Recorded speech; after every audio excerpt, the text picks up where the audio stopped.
I've been working on this Windsor sensor vacuum.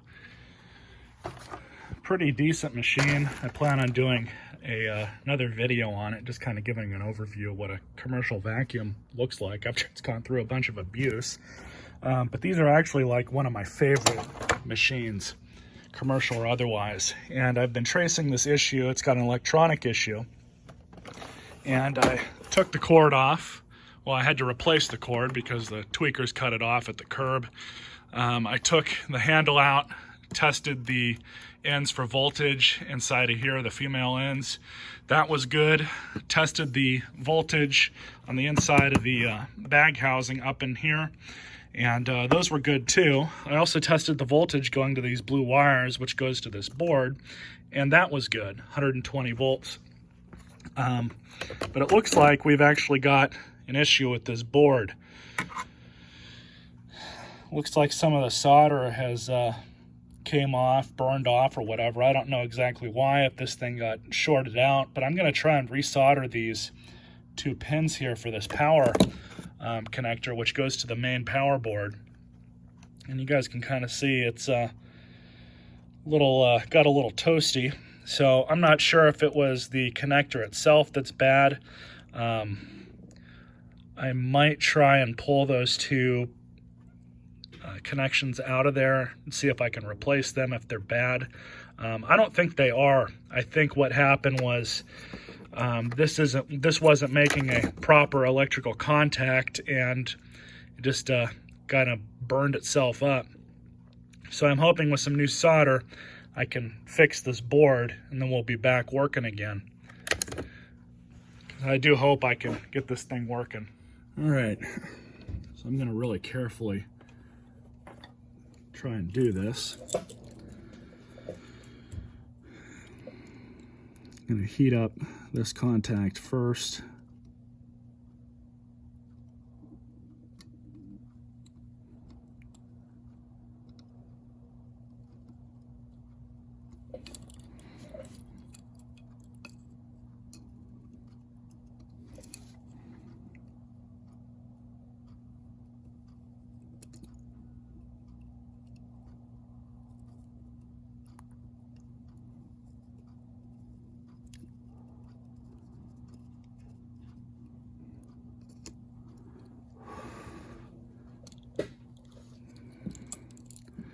Now we're going to do this one.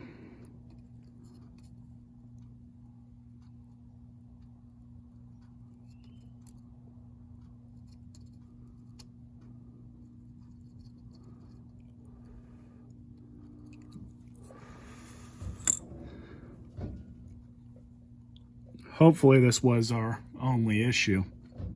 So the unfortunate thing is, if there's something internally wrong with this board, with this pin, I don't have another one of these, by the way. I could probably buy another one. I haven't checked to see how much a new one of these boards is. But if I gotta buy a new one, I gotta buy a new one. I may or may not fix this thing if it turns out to be worth it. But I did want to get you guys this video to show you kind of what I go through when I mess with some of these trash picked machines. To make things a little bit easier, I'm actually going to pull the top part of the body off of this thing.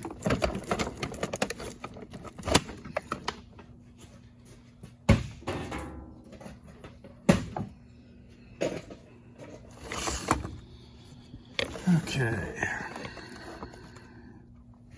So my 3 screws.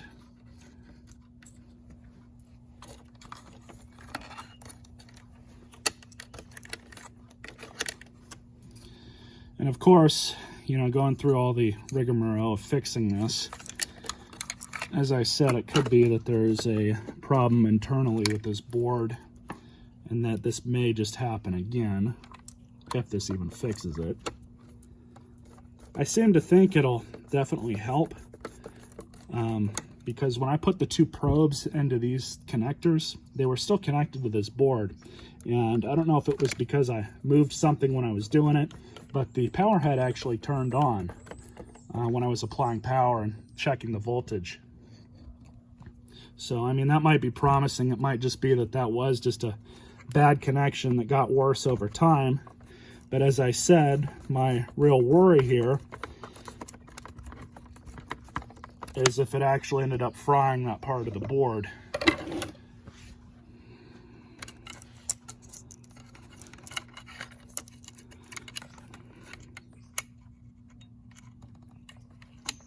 So I'm just reconnecting all the wiring. This one was turned around like that.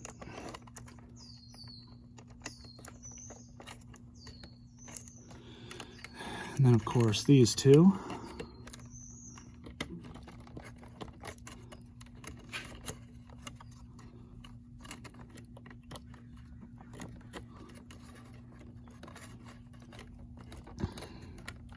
And we have this ribbon cable, which probably should have put that on before I put the board on.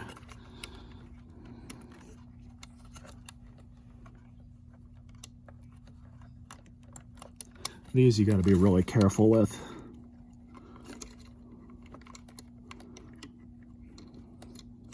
Because it is really not that hard to damage those little pins in there.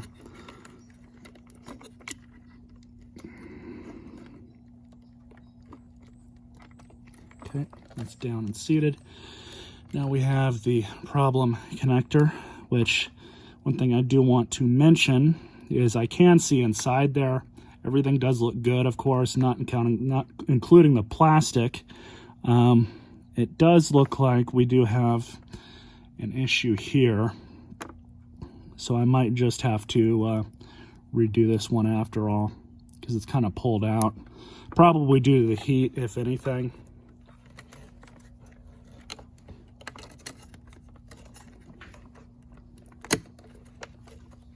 So there's that. And of course, before we entirely reassemble this machine, I am going to route these wires properly. But I'm not going to worry about that just yet. So we're going to throw this back on. I do have another one of these on order.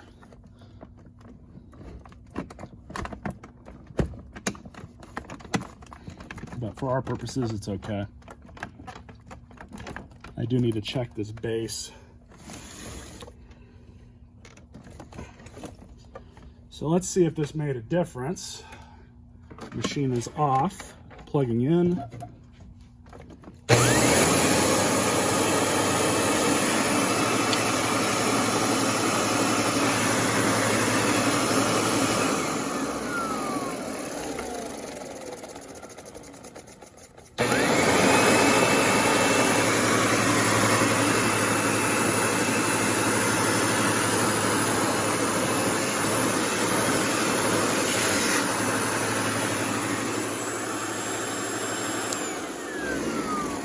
So that seemed to fix it. Now I will say that I am going to, just for posterity, look up a new one of these boards just in case, see how much they cost.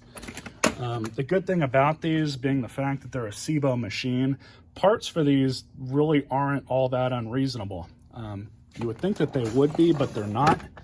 These machines are made in Germany. I mean, they're definitely cheaper overseas than they are here in the States. It's kind of crazy how expensive these things are brand new. Full tune-up and clean-up video on this thing. It does have some issues. Being the fact that it was used commercially, I'm definitely assuming it's got, it's got a little bit of damage. It actually leaks a little air through there. So I might have to use some two-part epoxy and fix it up that way. I'm probably going to steam clean the inside, the outside, and everything else I can. The bag door is in decent condition. But as I said, I did buy some off-brand parts for it. Tune-up stuff, new filter, new bags, and a new filter for this.